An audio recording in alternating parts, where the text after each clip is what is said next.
우리에게 주시는 하나님 말씀을 이제 받겠는데요. 오늘은 빌립보서 말씀을 받을게요. 빌립보서 2장 5절에서 11절까지 말씀을 우리가 함께 받도록 하겠습니다.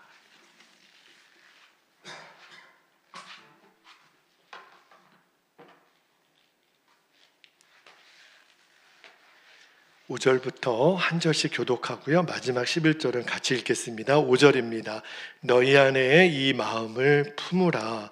곧 그리스도 예수의 마음이니 그는 근본 하나님의 본체시나 하나님과 동등됨을 취할 것으로 여기지 아니하시고 7절 오히려 자기를 비워 종의 형체를 가지사 사람들과 같이 되셨고 사람의 모양으로 나타나사 자기를 낮추시고 죽기까지 복종하셨으니 곧 십자가에 죽으심이라. 9절 이러므로 하나님이 그를 지극히 높여 모든 이름 위에 뛰어난 이름을 주사 하늘에 있는 자들과 땅에 있는 자들과 땅 아래에 있는 자들로 모든 무릎을 예수의 이름에 꿇게 하시고 11절 함께요.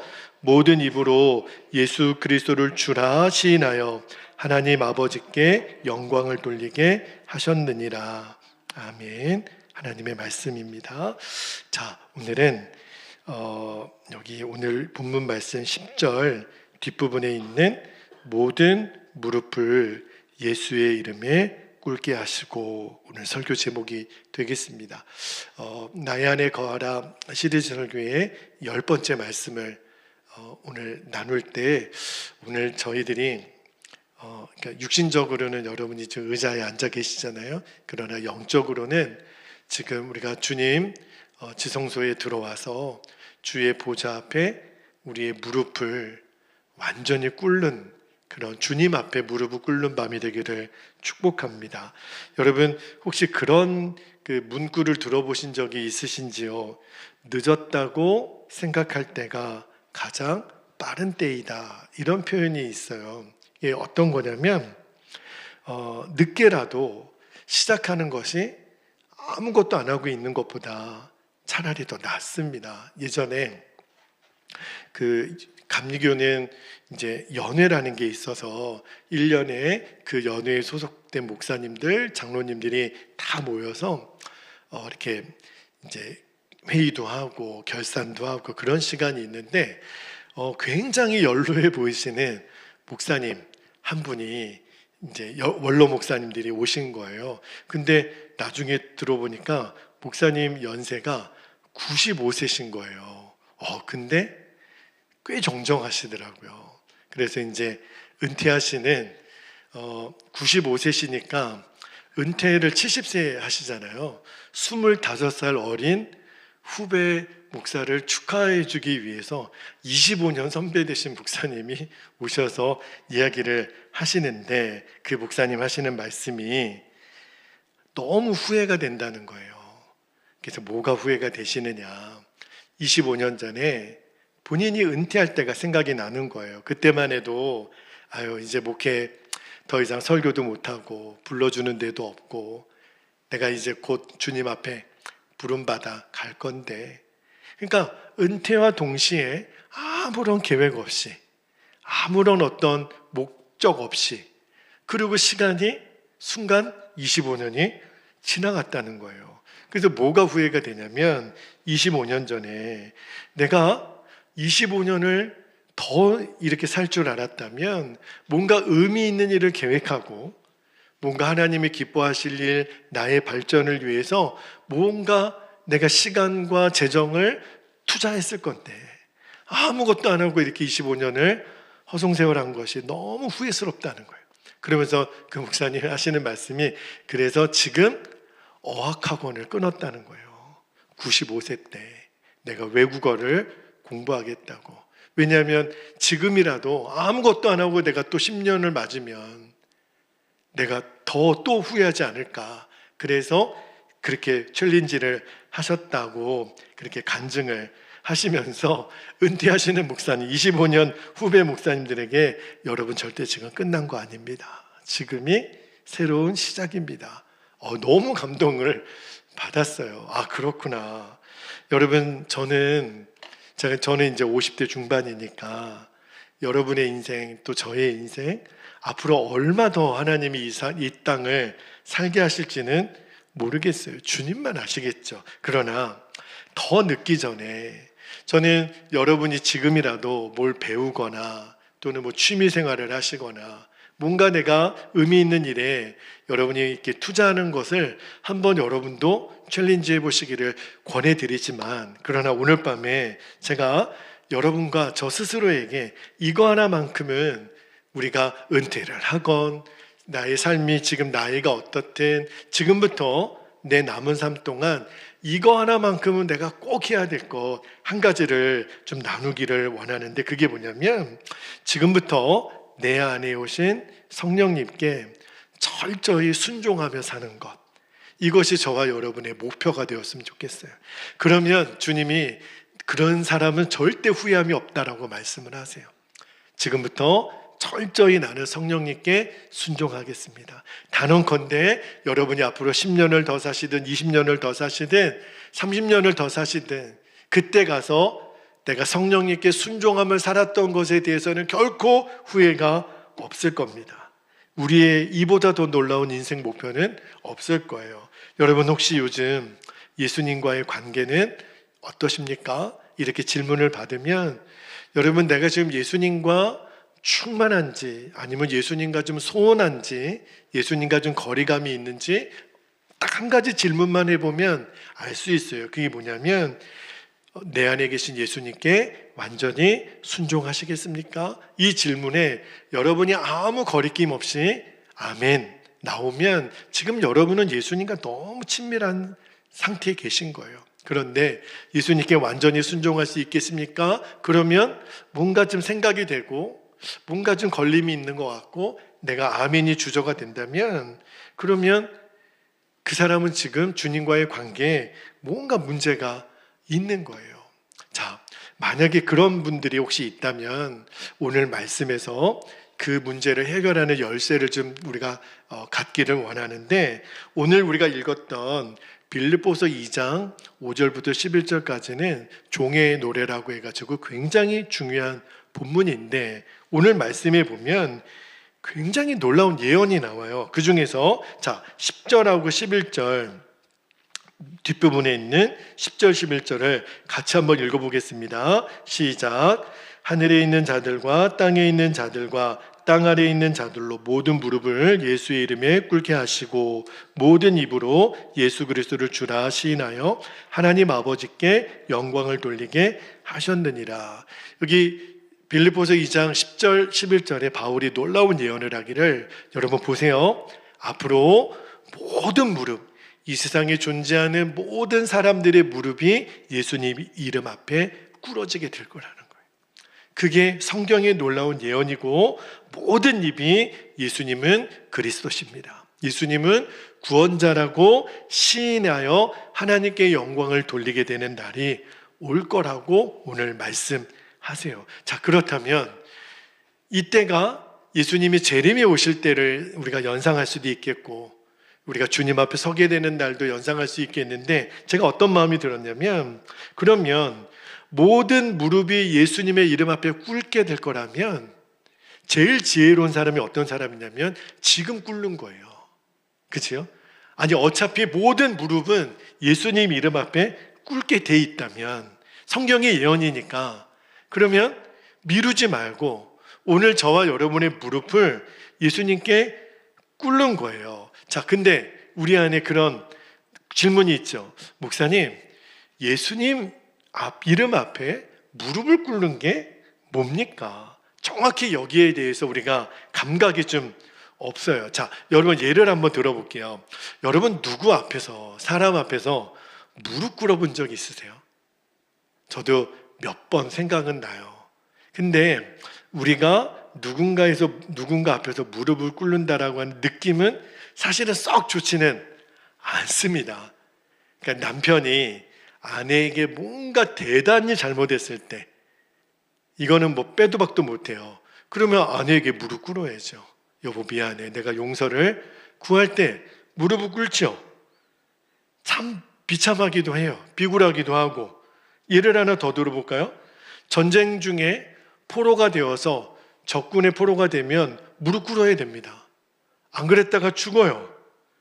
학교나 직장에서 경쟁 상대에게 실제로 무릎을 꿇진 않겠지만 내가 지거나 또는 탈락을 하거나, 여러분 운동 경기에서도 그렇죠. 내가 도저히 싸움이 안 되면 복싱 같은 경우에는 흰 수건을 던집니다. 내가 항복하겠다.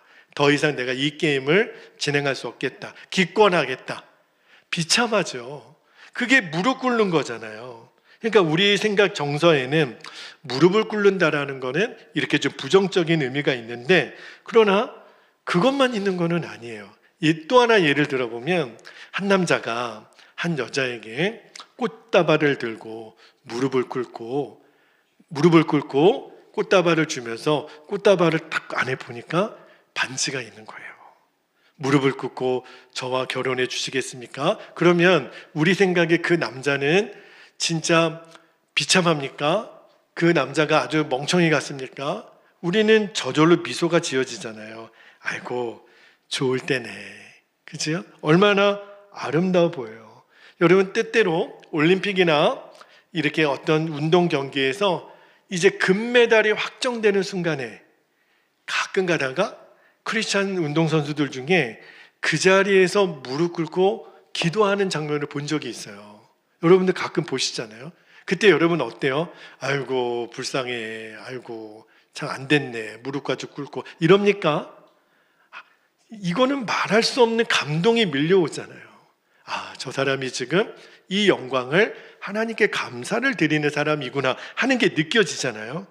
우리 가끔 가다가 어떤 전쟁 앞에서나 어떤 경기 앞에서나 애국가가 울려 퍼질 때 이렇게 손을 대고 우리가 막 애국가 부를 때 이렇게 눈물을 날 때가 있어요. 그런 장면을 볼 때가 있잖아요. 그때 여러분, 감동의 눈물은 절대 비참한 눈물이 아니에요.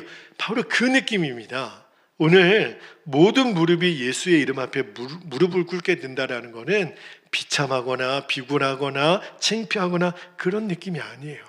마땅히 내가 사랑과 존경과 영광을 드려야 될 대상에게 기꺼이 꿇는 무릎, 그거를 말하는 거예요. 그러니까 예수님 이름의 앞에 무릎을 꿇는 사람에게는 이런 기쁨과 감동이 있습니다. 그걸 누가 알았냐면 사도 바울이 알았어요.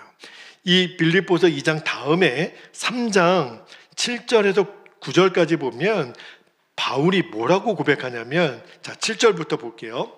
그러나 무엇이든지 내게 유익하던 것을 내가 그리스도를 위하여 다 해로 여길 뿐더러, 8절에 또한 모든 것을 해로 여김은 내 주 그리스도 예수를 아는 지식이 가장 고상하기 때문이라.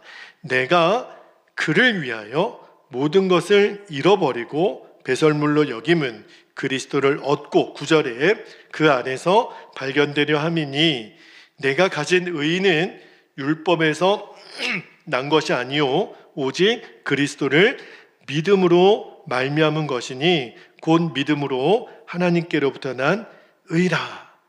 자, 여러분, 이 빌립보서 3장 7절에서 9절까지 말씀도 굉장히 중요한 말씀인데, 바울이 뭐라고 그러냐면 지금까지 내게 유익했던 모든 것, 그의 학력, 재력, 경험, 시민권, 이 모든 것들이 내가 예수님을 알고 나니까 다 뭐처럼 여겨졌다 그랬냐면 배설물처럼 똥이라고 여겨졌다는 거예요.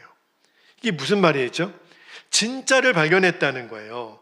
그러니까 여러분, 우리도 바울처럼 바울의 고백을 우리에게 적용해 보면, 우리도 진짜가 되신 예수님을 발견하지 못하면 바울이 배설물처럼 여겼던, 그래서 버렸던 그것을 우리가 목표로 삼고 살 수 있다는 거예요. 왜요? 진짜 예수님을 잃어버리면. 그러니까 이 모든 것을 해로 여기고 배설물로 여겼다라고 하는 이 바울의 고백을 보면, 아이고 안 됐네, 이런 걸 다 어떻게 포기하고 살아, 이런 거 다 우리가 하나 다 주워갖고 내 걸로 가고 살아야지, 아이고 바울 안 됐네, 이럽니까? 아니에요. 도대체 뭘 가졌길래, 바울은 도대체 뭘 얻었길래 내게 유익하던 모든 것을 해로 여기고 배설물로 여길 수 있었을까? 진짜 보배를 가진 사람 아니면 이런 고백 못하는 거잖아요. 우리가 진짜 보배가 되신 예수님을 모르니까 배설물처럼 버릴 그거를 내가 목표로 삼고 사는 사람들이 너무 많습니다. 자, 그러려면 우리가 어떤 전제 조건이 있어야 되냐면 예수님 그분이 누구신가? 예수님 그분이 도대체 어떤 분이시길래 바울은 그 모든 것들을 배설물처럼 여기고 예수님 그분을 잡았을까? 오늘 본문에 나와요. 예수님 그분이 누구신지. 자, 6절에서 8절까지 말씀을 볼게요. 예수님에 대한 묘사를 성경은 이렇게 합니다. 6절에 그는 근본 하나님의 본체시나 하나님과 동등됨을 취할 것으로 여기지 아니하시고 오히려 자기를 비워 종의 형체를 가지사 사람들과 같이 되셨고 8절에 사람의 모양으로 나타나사 자기를 낮추시고, 여기 중요한 단어가 나옵니다. 죽기까지 복종하셨으니 곧 십자가에 죽으심이라. 자, 오늘 설교 주제가 예수님 이름 앞에 무릎 꿇는 건데, 제가 말씀을 읽다가 예수님은 예수님 이름 앞에 우리에게 무릎을 꿇라 말씀하시기 전에 우리에게 뭘 가르치셨냐면 예수님 스스로 하나님께 무릎 꿇는 본을 보여주신 거예요. 1%도 남김없이 예수님은 하나님께 복종하셨습니다. 무릎 꿇는 거는 완전한 복종을 의미하잖아요. 어디까지 복종하셨냐면 죽기까지, 내 생명을 드리기까지 복종하셨으니까 예수님은 야 너희들 나한테 복종해 이렇게만 말씀하신 게 아니라 내가 하나님께 복종한 것처럼 너희도 나에게 무릎을 꿇라. 이 말은 너희도 모든 순간에 하나님 앞에 복종하며 살라는 거예요.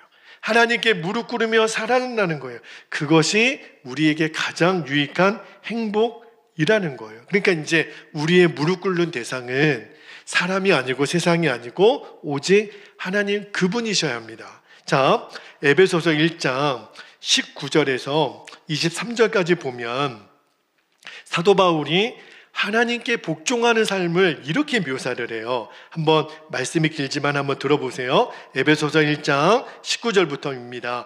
그의 힘의 위력으로 역사하심을 따라 믿는 우리에게 베푸신 능력의 지극히 크심이 어떠한 것을 너희로 알게 하시기를 구하노라. 20절에 그의 능력이 그리스도 안에서 역사하사 죽은 자들 가운데서 다시 살리시고 하늘에서 자기의 오른편에 앉히사 모든 통치와 권세와 능력과 주권과 이 세상뿐 아니라 오는 세상에 일컫는 모든 이름 위에 뛰어나게 하시고 22절에 또 만물을 그의 발 아래에 복종하게 하시고 그를 만물 위의 교회의 머리로 삼으셨느니라. 교회는 그의 몸이니 만물 안에서 만물을 충만하게 하시는 이의 충만이니라. 그렇게 말씀하세요. 그러니까 이게 뭐냐면 바울이 깨달은 거예요. 내가 예수님을 알면 할수록, 내가 예수님의 다스림을 받으면 받을수록 그게 나에게 얼마나 유익이고 얼마나 값진 은혜라는 것을 오늘 우리에게 도전하는 거예요. 여러분, 예수님을 알면 알수록 예수님 다스림을 받는다라는 게 우리의 갈망이 되기를 축복합니다. 더 늦기 전에, 우리가 10년 뒤에 20년 뒤에 오늘 이 말씀을 듣고 나서 내가 그 말씀 까먹었다고 하지 마시고 내가 지금부터 예수님의 종으로 살고 예수님의 다스림을 받는 것, 이게 후회하지 않는 인생의 지름길이에요. 그러지 않으면 우리는 내가 10년 동안 또 허송세월했구나 그러고 말 거예요. 저는 저와 여러분이 이 땅에서 얼마나 많은 시간이 남았는지는 모르겠어요. 우리의 소원은 주님의 인도를 정확히 받는 겁니다. 우리는 종종이요, 어떤 누군가가 목회자도 마찬가지예요. 어떤 크고 아주 이렇게 성도들도 많고 이런 교회에 부임해서 가시는 목사님들 계시죠. 그리고 어떤 직책을 가지고 어떤 또 다른 이렇게 인사이동을 하시는 목사님들, 아마 여러분 주변에도 친구들이나 이렇게 어느 집으로 이사를 갔고 뭐 어디 직장을 갔고 그때 부럽잖아요. 아유 잘 됐네. 겉으로는 잘 됐네 그러면서 속으로 좀 배가 좀 아프잖아요. 그리고 부럽잖아요. 아유 저런 좋은 자리에 갔으니까 얼마나 좋을까. 근데 여러분 끝까지 가봐야 알아요. 내가 부러워서 아유 그 자리에 가셨으니까 좋겠다. 근데요 막상 그 자리에 가보니까 그게 얼마나 후회 막심한 자리였는지를 알게 되는 순간 우리가 어떤 마음이 드는 줄 아십니까? 내가 안 가길 잘했다. 그죠? 내가 갈 수 있었는데도 내가 안 갔다면, 그죠? 그래서 그분이 가서 그런 어려움 당하는 것을 보면, 차라리 그 자리에 내가 안 간 것이 감사할 수도 있겠구나. 이 말씀을 여러분에게 왜 드리냐면, 여러분 눈에 보이는 것으로 인해서 이게 좋아, 저게 좋아. 이거를 쉽게 판단하는 것이 얼마나 어리석은 건지. 물론, 하나님의 때를 우리 마음대로 재단하는 것은 불가능하다라는 것을 전제로 우리는 어떤 때는 이거를 내가 놓친 게 되게 아쉬운 때가 있어요. 그죠? 여러분의 인생에도 내가 이거를 잡았어야 되는데 근데 우리가 그 판단조차도 이제는 조심스럽게 할 필요가 있어요. 지나고 보면 하나님은 언제나 더 좋은 것은 늦게 이렇게 우리에게 보여주시는 그런 경향이 좀 있으세요. 어떤 때는 좋은 걸 먼저 주실 수도 있어요. 제가 이 말씀을 드리는 거는 절대 눈에 보이는 것으로 쉽게 판단하지 않는 겁니다. 그죠? 그러니까 우리의 목적은 하나 있다면 그냥 눈에 보이는 것을 판단하지 않고 매 순간에 주님과의 관계 속에서 철저히 주님께만 복종하며 사는 것. 이게 나중에 가서 후회하지 않는 인생의 비결이에요. 우리는 딱 한 가지만 하면 됩니다. 눈에 보이는 대로 판단하지 않고 예수님 앞에 무릎만 꿇겠습니다. 그러면 한 가지만 더 나누고 말씀을 마칠게요. 예수님 이름에 무릎을 꿇라. 이게 어떻게 하라는 건가? 우리 성도님들 오늘 통성 기도할 때 강단 앞에 나와서 무릎 꿇고 기도하십시오. 이렇게 하라는 건가? 제가 경우에 따라서는 그렇게도 하고 싶어요. 만약에 여러분들이 의자에 앉아서 이렇게 기도하시기가 어떤 때는 성령께서 여러분에게 감동을 주셨을 때 내가 오늘은 무릎을 꿇고 기도하고 싶다. 그러면 바닥에 내려와서 기도하셔도 좋고 아니면 여러분 앉은 자리에 이렇게 좀 옆으로 이렇게 하셔서 무릎을 꿇고 기도하셔도 좋고 정말 나 오늘 강대상에 올라가서 기도하고 싶다. 여러분 강대상은 목사들만 올라오라고 하는 곳 절대 아닙니다. 여러분도 올라오셔서 기도하셔도 돼요. 성령께서 감동을 주시면 여러분이 무릎 꿇고 기도하셔도 좋습니다. 그런데 무릎을 꿇라는 것은 실제로 내가 이게 앉아서 무릎을 꿇라는 그 의미보다 더 중요한 의미가 있어요. 그게 뭐냐면 내 모든 생각, 판단, 감정을 예수님께 복종하라는 거예요. 내가 무릎을 꿇는 거의 진짜 의미는 내 모든 생각과 판단을 예수님께 복종시키는 것. 자, 고린도후서 10장 5절 말씀을 볼게요.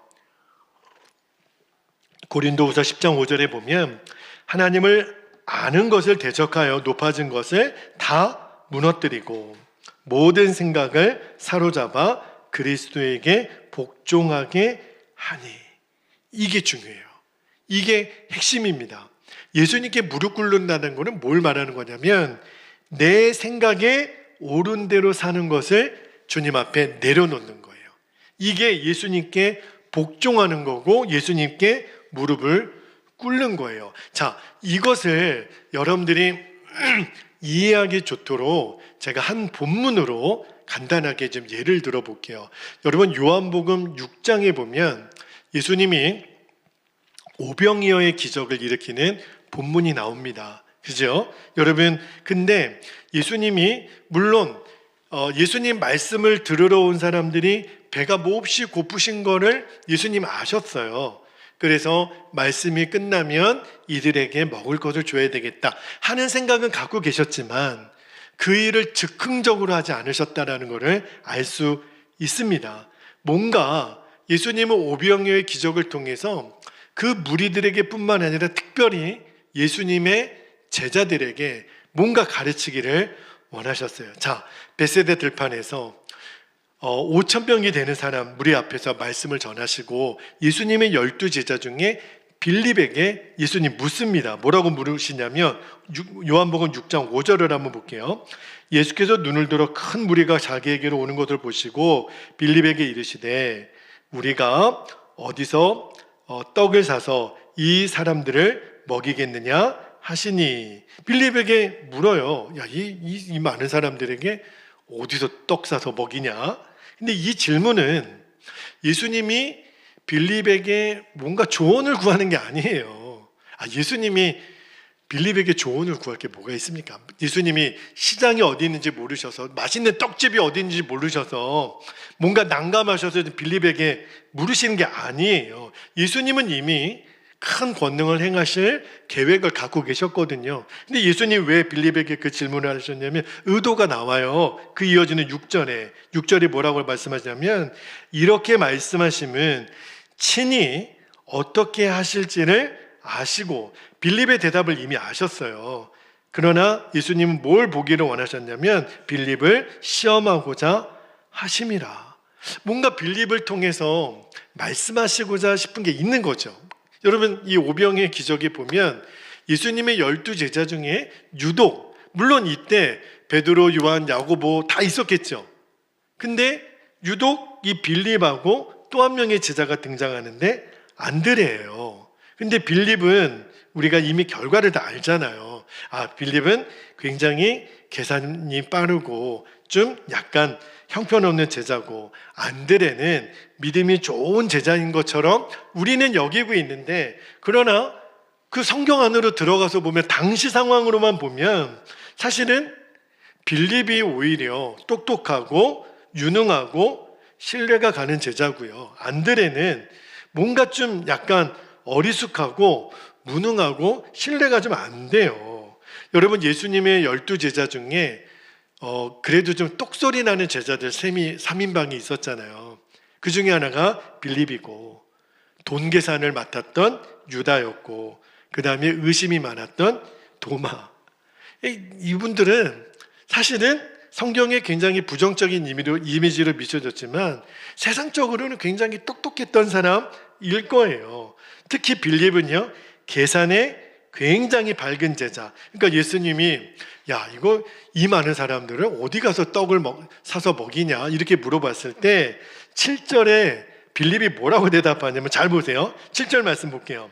빌립이 대답하되 각 사람으로 조금씩 받게 할지라도 200데나리온의 떡이 부족하리이다. 와, 여러분, 5,000명 먹이는 그 떡 계산값이요, 그냥 암산이 되시는 분이에요. 빌립이. 이분이 보통 분이 아니에요. 여러분, 우리 그 식사 준비하시는 우리 여성교회 여러분 묻습니다. 여러분, 한 100명 비빔밥을 이렇게 장만하려면 돈 얼마 정도 드는지 계산 나오시죠? 대략은 나오시죠? 한 100명 정도 먹이려면, 그죠? 뭐 한 30만 원 정도는 들겠네. 아마 딱 나오시죠? 자, 한 1000명 정도 비빔밥 해서 먹이려면 계산이 됩니까? 근데 여기 보면 남자만 5,000명이에요. 이거를 즉각적으로 계산할 수 있는 이 머리를 가졌다라는 거는 아마 빌립이 이렇게 대답했을 때요, 아마 옆에 있는 제자들이 이야, 너 똑똑하다, 너 대단하다 진짜, 이랬을 거예요. 근데 또 한 명의 제자가 나왔는데 안드레가 그 대화 이후에 보리떡 5개랑 물고기 2마리를 예수님께 가져온 거예요. 이게 뭐냐, 아마 어떤 소년이 가지고 온 도시락인 것 같아요. 근데 먹어야 될 사람이 5,000명이에요. 근데 보리떡 5개, 물고기 2마리를 가져온 거 보면 이 안드레는 참 좀 대책이 없는 사람 아닙니까? 분별력이 이렇게도 없어요. 그리고 어떻게 보면 되게 좀 유능하다라고 말할 수 없는 순진한 사람. 여러분이 오너의 입장이라면 빌립 같은 사람을 쓰겠어요? 안드레 같은 사람을 쓰겠어요? 보통은 똑똑하고 유능하고 계산 빠르고 이런 사람 쓰고 싶지 않겠어요?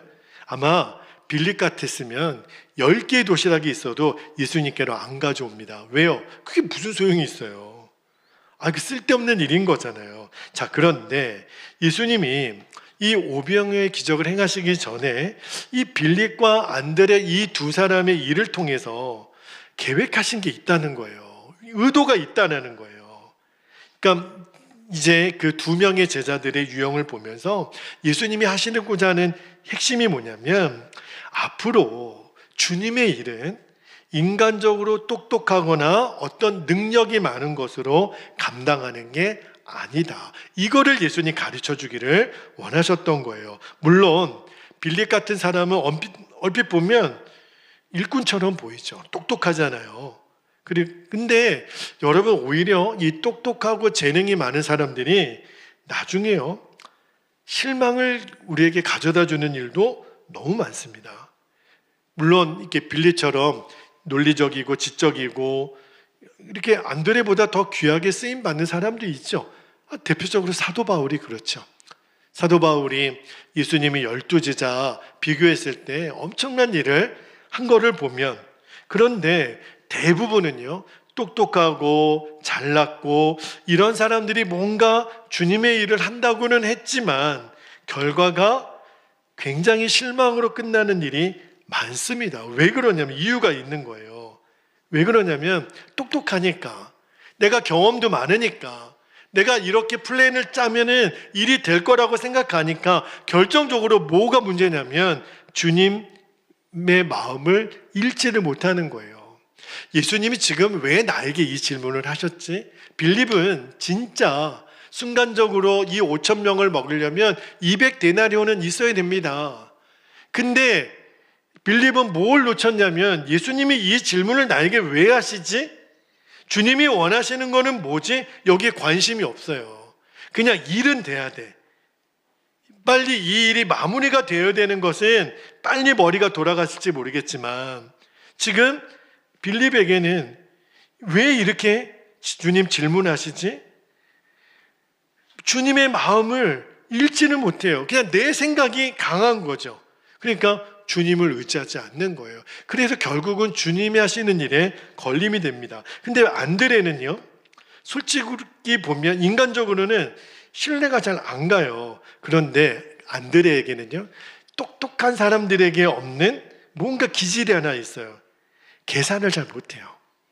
그러니까 이 계산을 못한다는 게 어떤 때는 약점일 수도 있겠지만 강점이 될 수도 있다니까요.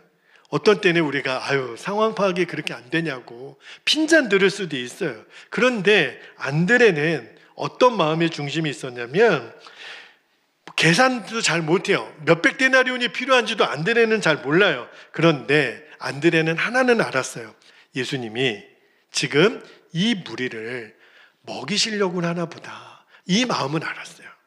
어떻게 하실지는 모르겠지만 예수님은 이 무리를 먹이고 싶으시구나. 그 마음 하나는 알았어요. 막연하지만. 그래서 안타까운 마음으로 주변에 있는 사람들을 분주히 이렇게 찾아봤겠죠. 예수님이 이 많은 사람들을 어떻게 먹이시지? 근데 어떤 아이가 도시락 하나를 들고 있는 거를 본 거예요. 왜 그 아이의 도시락을 예수님께 가져왔는지는 정확히는 모르겠어요. 어쨌든 안드레도 말입니다. 그 도시락을 가져왔을 때 이 도시락으로 5천 명을 먹일 수 없다라는 거를 알았어요. 그게 어떻게 아냐면, 자, 9절을 한번 볼게요. 요한복음 6장 9절에 보면 안드레가 이렇게 말합니다. 여기 한 아이가 있어 보리떡 5개와 물고기 2마리를 가지고 있나이다. 그러나 그것이 이 많은 사람에게 얼마나 되겠사옵나이까. 이 말은 안드레도 바보가 아니에요. 빌립은 똑똑했지만 안드레도 바보가 아니에요.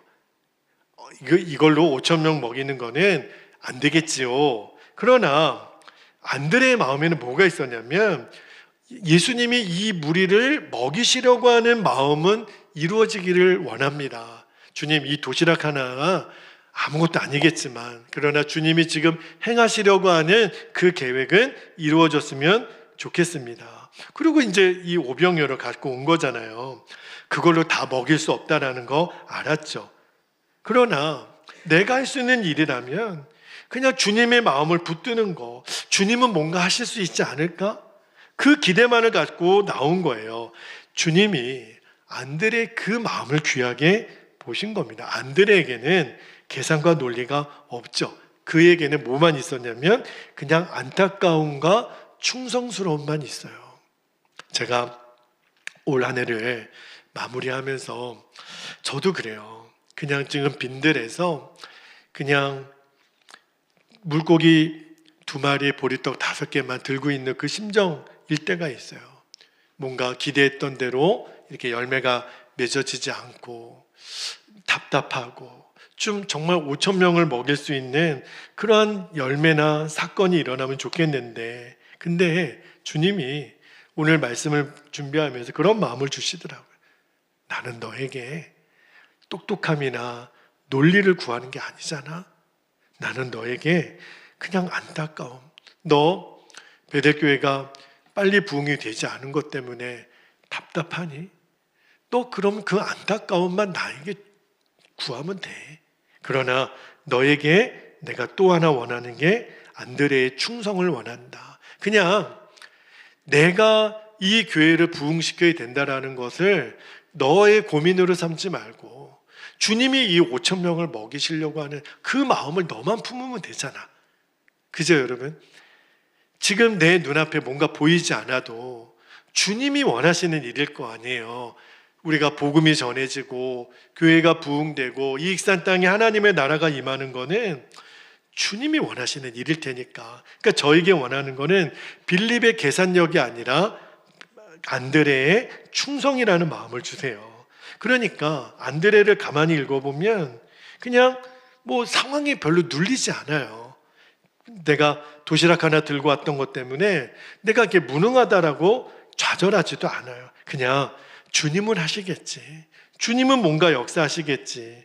저는요, 약간 좀 모자라지만, 좀 부족해 보이지만, 이 안드레 같은 사람이 결국은 하나님의 역사를 드러내는 일에 귀하게 쓰이는 사람이겠구나 하는 생각이 들었어요. 여러분, 예수님이 그냥 5천 명 먹이시는 거, 예수님에게는 이게 뭐 아무것도 아니잖아요. 예수님 뭐가 있어야, 보리떡 5개, 물고기 2마리가 있어야 5천 명을 먹이시는 분입니까? 아니에요. 예수님은 그냥 역사하실 수 있는 분이에요. 그런데 굳이 이렇게 복잡한 과정을 오늘 성경에 담아놓은 이유가 뭐겠습니까? 제자들에게 가르쳐주고 싶은 게 있다는 거예요. 이게 뭐냐면 앞으로 예수님 부활하시고 승천하신 다음에 이 땅에 남아서 세계 복음화를 위해 쓰임받아야 될 사람들은 제자들이잖아요. 그런데 이런 오병이어로 5천 명을 먹여야 되는 상황들을 제자들이 얼마나 많이 만나겠어요. 그때마다 부탁하건대 인간적으로 판단하지 말라는 거예요. 주님이 말씀을 묵상하면서 도대체 예수님 발 앞에 무릎을 꿇는 게 뭘까? 인간적으로 생각하지 말라는. 이렇게 하면 되겠고 저렇게 하면 되겠고 200데나리온이 있으면 이 5천 명을 먹일 수 있을 것 같고 이렇게 도움을 요청하면 될 것 같고 그러지 말라는 거예요. 인간적으로 약한 것, 상황이 어려운 것이 주님의 역사심에 장애가 되는 것은 한 번도 없습니다. 주님은 그런 것이 있어도 없으나 주님에게는 문제가 안 돼요. 그런데 놀라운 거는 계산이 밝은 빌립이 안 된다고 포기한 쪽에 계산이 안 되는 안드레가 주님 앞에 쓰임 받는 거예요. 기적이 일어나는 거예요. 다 먹이고도 12강조가 남는 기적이 일어나는 거예요. 그러니까 예수님 발 앞에 무릎을 꿇는다는 게 뭐냐면 주님이 원하시는 거는 내 생각, 내 판단, 내 주장을 꺾고 주님의 마음을 품는 것. 그래서 빌립보서 2장 5절이 너희 안에 이 마음을 품으라. 곧 그리스도 예수의 마음이니. 그렇게 시작이 되는 거예요. 여러분 이제 말씀을 마무리하고 기도하기를 원합니다. 갈라디아서 2장 요한계시록 3장 20절에 갈라디아 교회 성도들에게 예수님이 왜 자꾸 문을 두드리실까? 예수 믿는 사람들인데, 그죠? 이게 왜 그러냐면 내 자아가 계속 예수님 밀어내는 거예요. 왜? 내 판단이 아니니까. 지금 당장 200데나리온 있어야 이 일은 할 수 있는 거니까. 근데 예수님 원하시는 것은 그게 아니라 예수님 발 앞에 무릎을 꿇으라는 거예요. 지금 내 생각, 내 판단, 내 자아가 결정하는 것, 그거를 내려놓고 예수님 발 앞에 무릎을 꿇는 것, 이게 여러분 우리가 두고두고 후회하지 않는 가장 큰 복을 받는 사람이에요. 우리는 하나님이 내게 다가와서 복을 주시기를 원하지만 우리가 해야 될 일이 있어요. 먼저 예수님 발 앞에 무릎을 꿇는 거예요. 예수님은 다 하셨어요. 이미 우리에게 아기 예수로 오셨고, 공생애를 사시는 동안 십자가 지셨고 부활하셨고 다시 성령으로 우리 안에 오셨어요. 예수님이 하실 일들은 다 있어요. 이제 저와 여러분이 할 일은 딱 하나, 예수님 발 앞에 무릎을 꿇는 겁니다. 오늘 여러분 기도하실 때 진짜 무릎 꿇고 기도하셔도 돼요. 내가 앉아서 기도를 하시더라도 내 마음만큼은 예수님, 나는 주님의 종입니다. 예수님, 내가 주님 발 앞에 무릎을 꿇습니다. 빌립처럼 내 판단, 내 계산, 이것으로 주님의 일을 내가 재단하지 않겠습니다. 안드레같이 미숙해 보여도 주님은 하시겠지. 주님이 하신다면 나는 순종밖에 없지. 두리번거리다가 아무것도 아닌 것처럼 보이는 그 오병이어를 들고 예수님 발 앞에 나왔던 그 안드레, 아마 안드레는 그걸 칭찬받으려고 가져온 사람이 아니라는 거 알죠? 이게 몇 명이나 되겠습니까? 그렇게 말하는 걸 보면. 그러나 안드레의 마음에는 주님은 하실 거야. 주님은 이루시겠지. 주님은 이 사람들을 먹이실 거야. 그 마음만 가지고 이 한 해를 마무리하고 새해를 시작했으면 좋겠어요. 주님은 하실 거야. 주님은 정말 하실 거야. 나는 예수님 앞에 무릎만 꿇을 거야. 내 판단 내려놓을 거야. 주님이 하시도록 나를 드릴 거야. 나는 복종만 할 거야. 성령님께 복종만 할 거야. 10년이 지나고 20년이 지나고 30년이 지나도 결코 후회하지 않을 선택은 오늘 이 시간 내가 예수님 앞에 무릎 꿇고 완전한 순종을 결단하는 것, 여러분 꼭 기억하시기를 주님의 이름으로 축복합니다. 이제 우리 기도하겠습니다. 두 가지 기도 제목을 나누고 우리가 붙들고 기도하겠습니다. 첫 번째는 나의 생각, 나의 감정, 나의 판단 다 십자가에 못 박고 주님의 생각, 주님의 마음을 주옵소서.